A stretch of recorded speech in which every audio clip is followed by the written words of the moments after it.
This Casio is a hidden gem amongst the modern catalogue. Now, it barely gets any coverage here on YouTube by us watch reviewers, but I think it's offering a look and spec sheet that is hard to come by with a Casio watch. The size of this piece will also work for a lot of people, and the $100 price tag, I'm sure, will fit a lot of people's budgets. Today, we'll be taking a look at this super sporty Casio Edifice model that I think deserves a bit more attention. Now, if you're addicted to watches like I am, then make sure you subscribe to the channel so that we can share the pain together. Now, this watch is actually from my personal collection, and I wasn't even going to make a video on this watch, to be honest. But my Casio reviews have been doing very well recently, so obviously you guys are super interested in some new Casios for your own collections. So I think that this is one that you'll definitely want to see. Now, a lot of the Casios that I review in some way have like a major flaw. Typically, this is in the spec department. Plastic cases, poor water resistance ratings, mineral crystals. Now, we all love Casios regardless of these flaws, but sometimes a model like this pops up with a fantastic spec sheet, a spec sheet that rivals watches from the big established brands and costs less than them too. Now, Casio makes this watch in a few different styles. There's the EFR-S108 series that has a similar design. That model is often referred to as like a Royal Oak alternative because it comes with an octagonal bezel and an integrated bracelet. The model that I have, the EFR-S107, comes from the same family. However, this one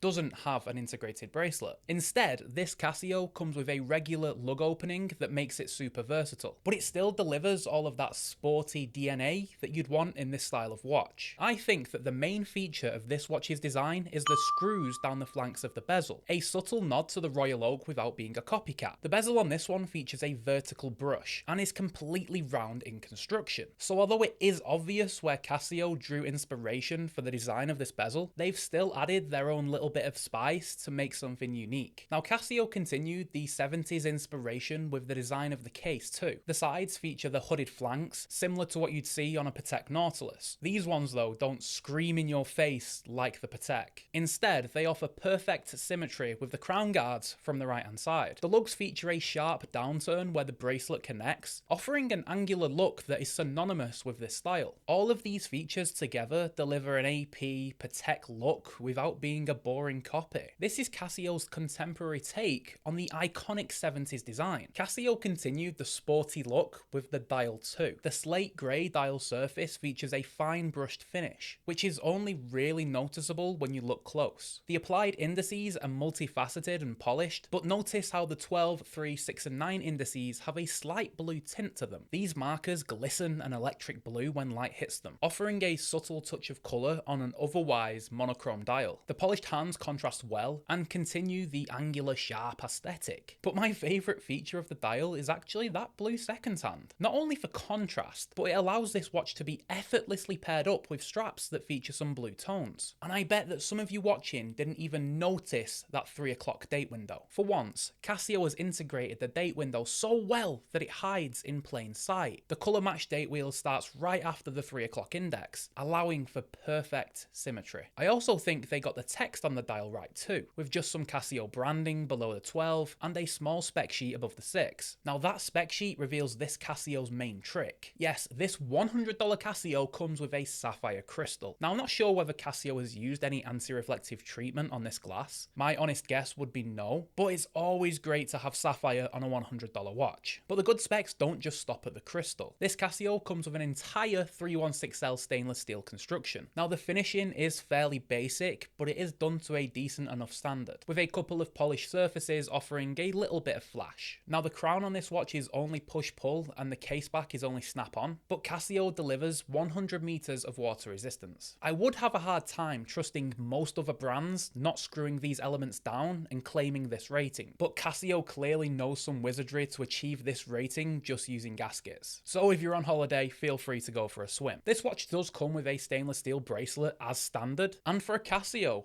you know what? It's actually alright. I mean, these links are hollow, made to look solid, but they've hidden all of the gaps within the links so that it doesn't really pull any hairs. The bracelet does feel rattly and cheap, but it's super comfortable. The clasp is your standard press the fair with 3 levels of micro adjustment, and yes, unfortunately, hollow end links. But given this watch has a standard 20mm lug width, you'll be able to pair this watch with almost anything. I enjoy it on this blue and white nylon, but it also looks great on a leather strap too. Now the sizing of this watch I'm sure will work for a lot of people. This watch comes in with a 41mm case diameter, and the lug to lug is a nice 47mm. But get this, just 8mm in thickness. That is of course down to the quartz movement, but this is one damn comfortable watch. Now the lume on this ticker isn't really worth mentioning. The hands have a bit, but it's severely underwhelming. Everything else on the dial is sat in absolute darkness. Now this is probably my main negative with this watch, because the indices have large white surfaces in them. They should have absolutely been filled with lume. I do struggle though to think of a watch that's offering this style with these specs for $100, especially one that's made by a huge brand like Casio. If you need a sporty watch for your collection with a sapphire crystal and plenty of detail, then this is a Casio that you should check out. If you enjoyed this video, drop it a like rating, subscribe to the channel, and I'll catch you in the next one, guys. Bye for now.